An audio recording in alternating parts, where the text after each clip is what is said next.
Assalamualaikum warahmatullahi wabarakatuh. Jumpa lagi dengan saya, Dias, di channel Studio Horor.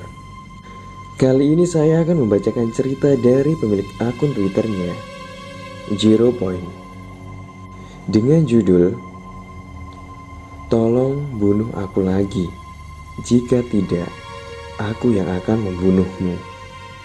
Sebelum saya memulai bercerita, pastikan kalian sudah subscribe dan menekan tombol lonceng pada channel ini agar tidak ketinggalan update cerita baru pada channel ini. Jangan lupa pasang headset dan mari kita mulai ceritanya.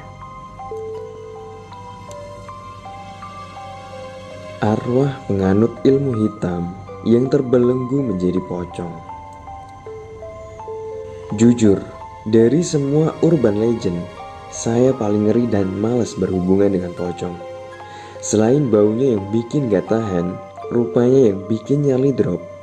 Juga si poci ini kalau neror gak nanggung-nanggung. Hanya saja cerita kali ini menarik. Selain meneror satu kampung, rupanya makhluk ini semasa hidup juga menjadi latar belakang yang mengerikan sekaligus miris sampai akhirnya menjadi pocong. Konon namanya Tatang. Pasang fokus imaji, baca atau dengarkan thread ini kata demi kata dengan konsentrasi penuh.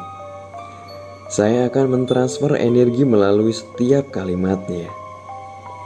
Untuk lebih peka, dengarkan seorang diri dengan lampu ruangan dipadamkan. Saya sedang persiapan untuk melakukan ekspedisi seorang diri ke salah satu gunung terangker dengan segudang cerita mistis di dalamnya, yang tentunya nanti akan saya bagikan cerita perjalanan saya pada kalian. Untuk kalian yang ingin turut merasakan sensasinya, silahkan nanti didengarkan atau dibaca sebelum matahari terbit. Sekali lagi syaratnya, fokus dan dengarkan dengan lampu ruangan dipadamkan. Bermula dari seorang kawan melaporkan bahwa kompleknya sedang diteror oleh pocong. Banyak yang diganggu. Yang paling parah, terakhir dia meneror satu keluarga. Saya yang penasaran menyambangi rumah teman saya, lalu diantar ke rumah Kang Rian, salah satu keluarga yang diteror paling parah. Sesampainya di rumahnya, Kang Rian mengajak saya bercerita di saung yang berada di ujung jalan komplek. Kang Rian mulai bercerita dengan suara bergetar. "Kalau AA bisa, saya tolong dibantu," ujar Kang Rian. "Jadi gini ceritanya." Kang Rian mulai bercerita. Setelah Pak Tatang meninggal, komplek ini diteror pocong. Meninggalnya agak wajar. Jadi warga menduga itu pocongnya Pak Tatang. Kala itu, Kang Rian izin pulang larut malam pada istrinya karena masih ada pekerjaan yang harus diselesaikan di luar. Sang istri, kita sebut saja Mbak Rina, mulanya keberatan. Tapi dia tidak punya pilihan. Dia tidak mungkin menghalangi suaminya untuk mengejar tuntutan perut. Kala maghrib, Rina menutup semua gorden jendela dan melarang kedua anaknya keluar rumah, sesuai perintah suaminya. Suasana maghrib di komplek itu menjadi sepi dan mencekam. Tidak ada warga yang berani keluar setelah matahari terbenam. Sekitar pukul 9 malam, hujan turun. Sang anak, Sela, 14 tahun, berada di kamarnya sedang bersiap untuk tidur. Sela mematikan lampu kamar. Gorden sekilat tersingkap. Sela melihat seperti ada yang melongok dari balik jendela kamarnya. Bulu romanya meremang. Sela merasa merinding hebat. Angin dalam ruangannya terasa berhembus lebih dingin dari biasanya. Sheila yang semula ragu memilih untuk memastikan. Selain karena penasaran, dia juga takut ada orang jahat yang memanfaatkan situasi teror ini. Sheila melangkah perlahan. Gorden itu tersingkap kilat sekali lagi. Kali ini jelas, dia melihat ada yang melonggok dari balik jendelanya. Rupa yang Sheila lihat mengenakan baju putih. Dia mendekat, jantungnya mendadak berdegup lebih kencang. Sheila memilih untuk tetap memastikan. Dan benar saja, sekujur tubuh Sheila mendadak kaku. Sosok makhluk terbungkus kain putih itu, wajahnya gosong, kurus, seperti hanya tengkorak. Warnanya hitam, tak ada hidung dan mulut, hanya ada mata bolong. Sosok itu terlihat jelas dari balik sela-sela jendela. Mulanya agak jauh, ingin sekali Sheila berteriak, tapi lidahnya menjadi keluh. Sosok itu menghilang. "Ah!" teriak Sheila begitu sosok itu muncul lagi, menempelkan muka gosongnya ke kaca jendela di hadapan Sheila. Sontak, Rina menghampiri anaknya yang berteriak dari dalam kamar. "Mama, ada pocong!" teriak Sheila gemetar. Tangannya menunjuk ke arah jendela. Rina mencoba menenangkan anaknya. Kemudian dia mengajak Sheila untuk tidur di kamarnya bersama Widi, adik Sheila. Pintu rumah diketuk. Rina ketakutan, tapi dia harus kontrol rasa takutnya demi menjaga anak-anaknya. Rina mengumpulkan sisa-sisa keberanian. Dia beranjak ke arah pintu. Pintu itu terketuk lagi. "Ma, ini ayah." Suara terdengar dari luar. Rina mengembuskan napas lega. Suaminya pulang. Saat Rina membuka pintu, menyambut hangat suaminya. "Kamu kenapa pucat gitu?" tanya Rian.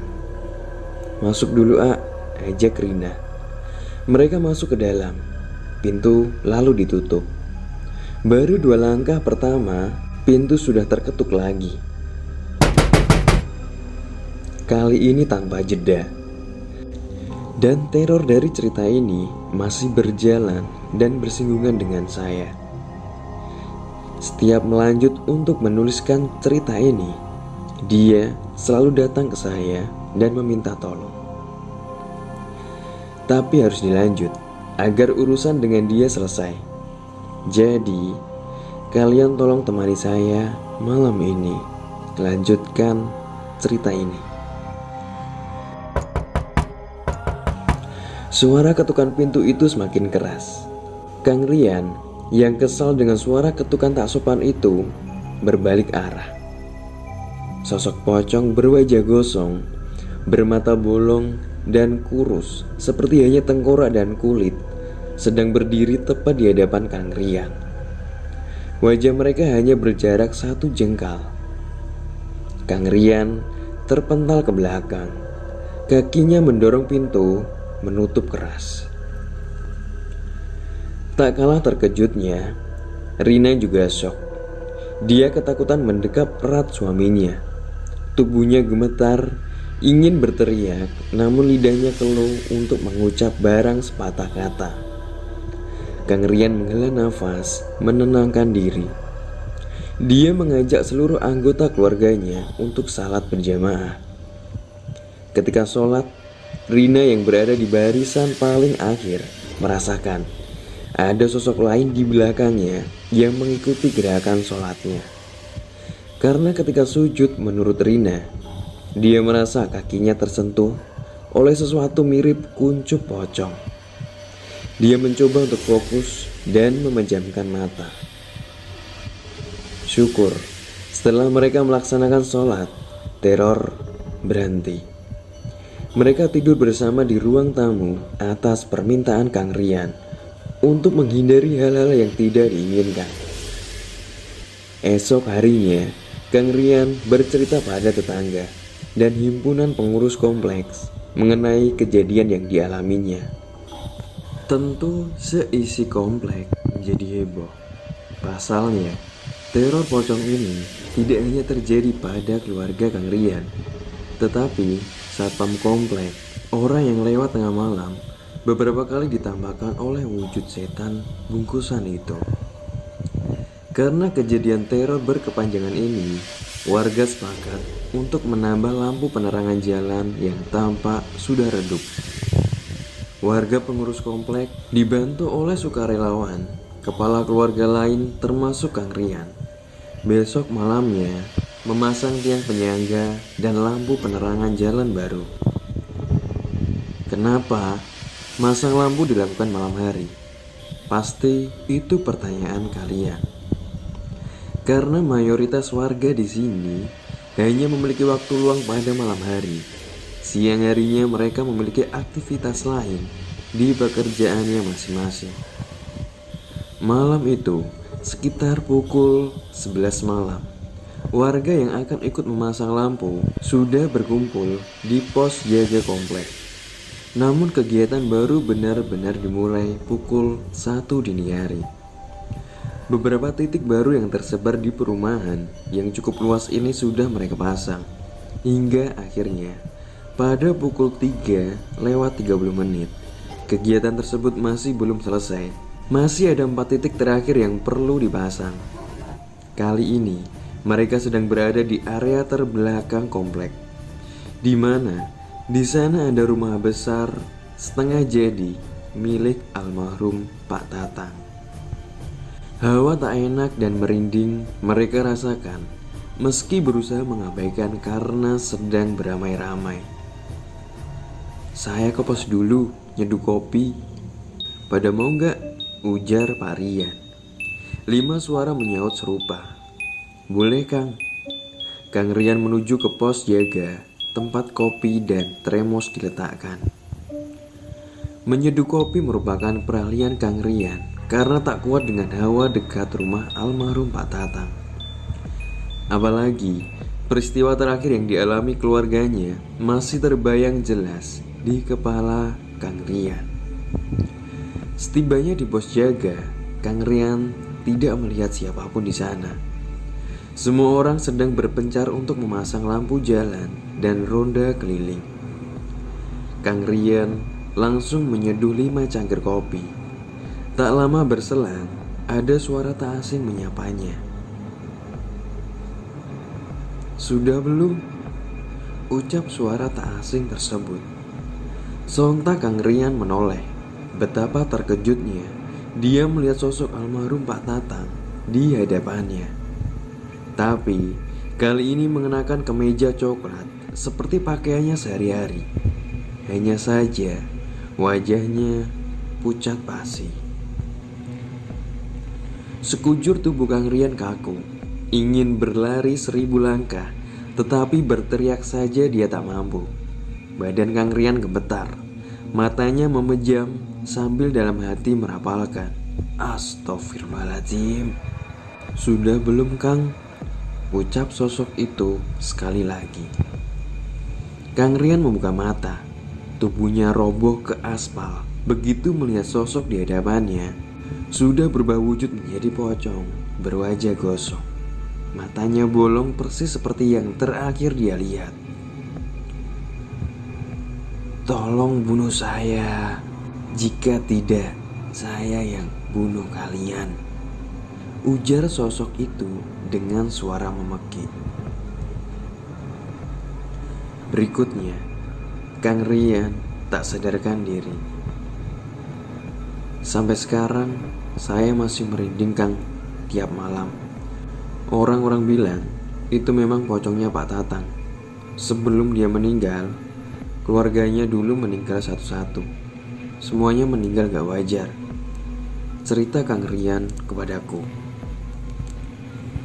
"Gak wajar gimana, Kang?" "Semuanya ada luka basah di ubun-ubun jenazahnya, dari mulai istrinya sampai terakhir anaknya," jawab Kang Rian. Aku termenung. Batinku merasa ini pasti ada yang tak beres.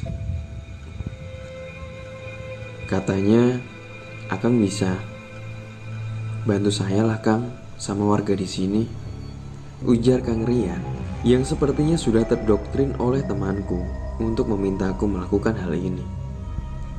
Saya hanya tersenyum menjawabnya, bukan tak mau membantu, tapi ini pocong. Saya paling males berurusan dengan pocong.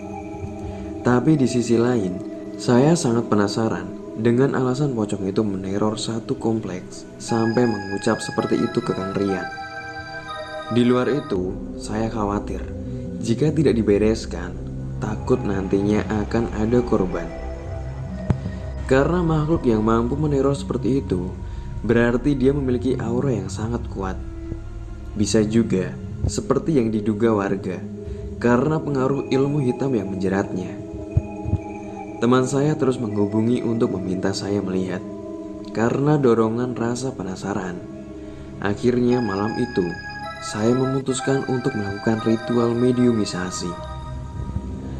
Seluruh sesaji ritual telah siap. Saya memulainya dengan membakar dupa. Di luar dugaan, rapalan doa memanggil sosoknya begitu cepat. Semerbak wangi dupa berubah menjadi bau sampah busuk menyengat. Saya menahan mual.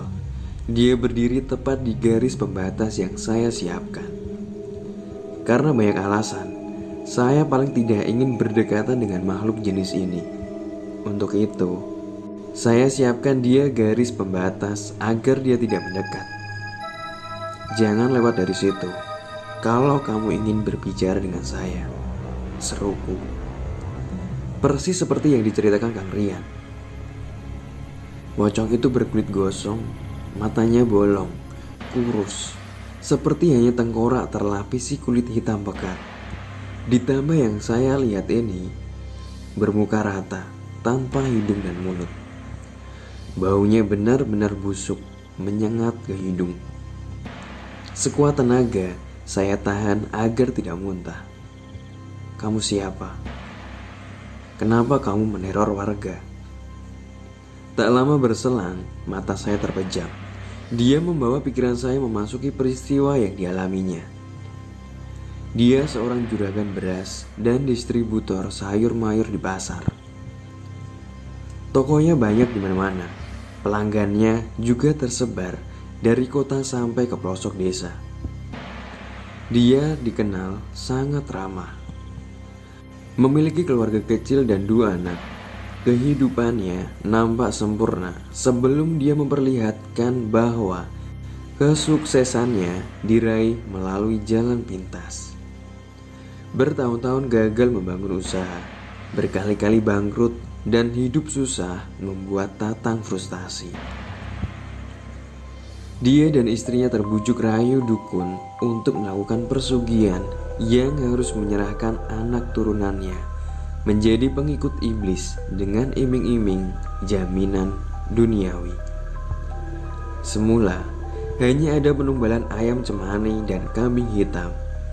Dia rutin melakukan penumbalan dengan meminum darah ayam dan kambing, lalu menyajikan kepala kambing sebagai ritual. Sejak saat itu, tokonya banjir pelanggan, dagangannya laku cepat, perkembangan usahanya pesat, sampai dia membuka cabang di mana-mana. Tapi semua itu hanya berlangsung singkat, sampai sang iblis mulai meminta penumbalan manusia, dimulai dari orang yang paling dia sayang. Bagian ini akan saya rangkum karena terlalu sadis dan miris bila diceritakan secara merinci. Pertama, sang iblis meminta darah anak pertamanya. Karena tak terima, istrinya menawarkan diri untuk ditukar, dijadikan tumbal, menggantikan sang anak. Istri Tatang pun meninggal tak wajar. Ketika bangun tidur, tubuhnya membiru dan mulutnya mengeluarkan busa. Memang, sejak saat itu, harta Tatang semakin banyak, usahanya terus menjaya. Tetapi pada fase ini, Tatang tidak lagi dapat merasakan kenikmatan uang. Dia justru mulai mencari cara untuk lepas dari perjanjian hitam ini. Tatang pergi dari satu dukun ke dukun lain untuk mencari pertolongan agar dapat terbebas dari pesugihan yang dia lakukan secara sadar tersebut. Tetapi sudah bisa ditebak, hasilnya nihil. Perjanjian itu sudah menjerat jiwa dan raganya. Berikutnya, sang iblis meminta kembali penumbalan anak pertamanya. Tatang memberontak. Dia mengabaikan kewajibannya dalam perjanjian. Tetapi begitulah perjanjian gaib.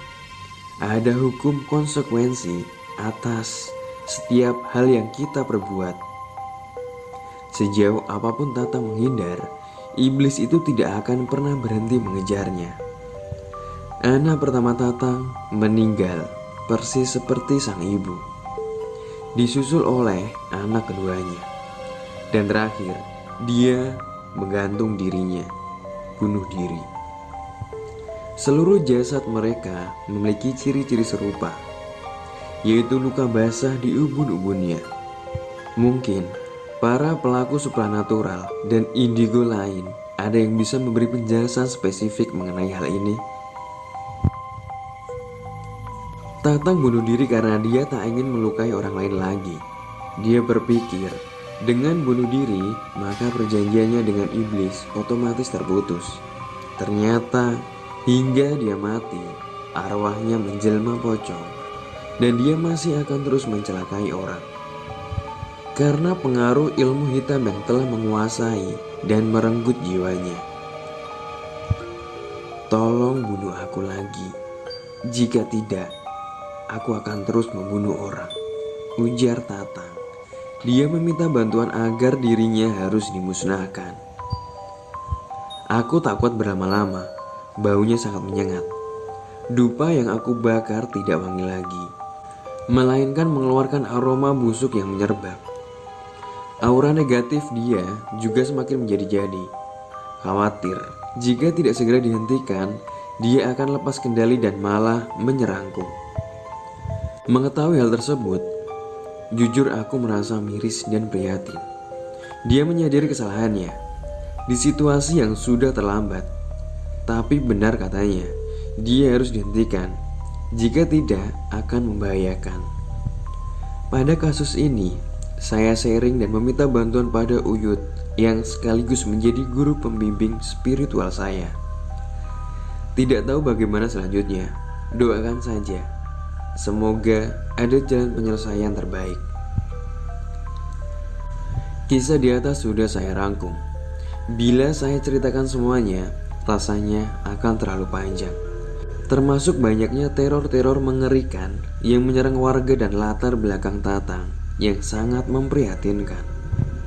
Tetapi, ada banyak pembelajaran yang dapat kita ambil dari kisah pocong Tatang. Saya simpulkan dalam kalimat penutup berikut ini. Tidak ada pesugihan yang menjanjikan kebahagiaan. Justru, dia menjamin kehancuran.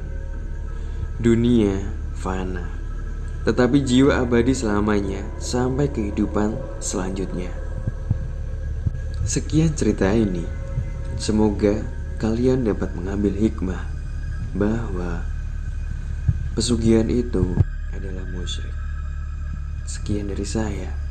Wassalamualaikum warahmatullahi wabarakatuh.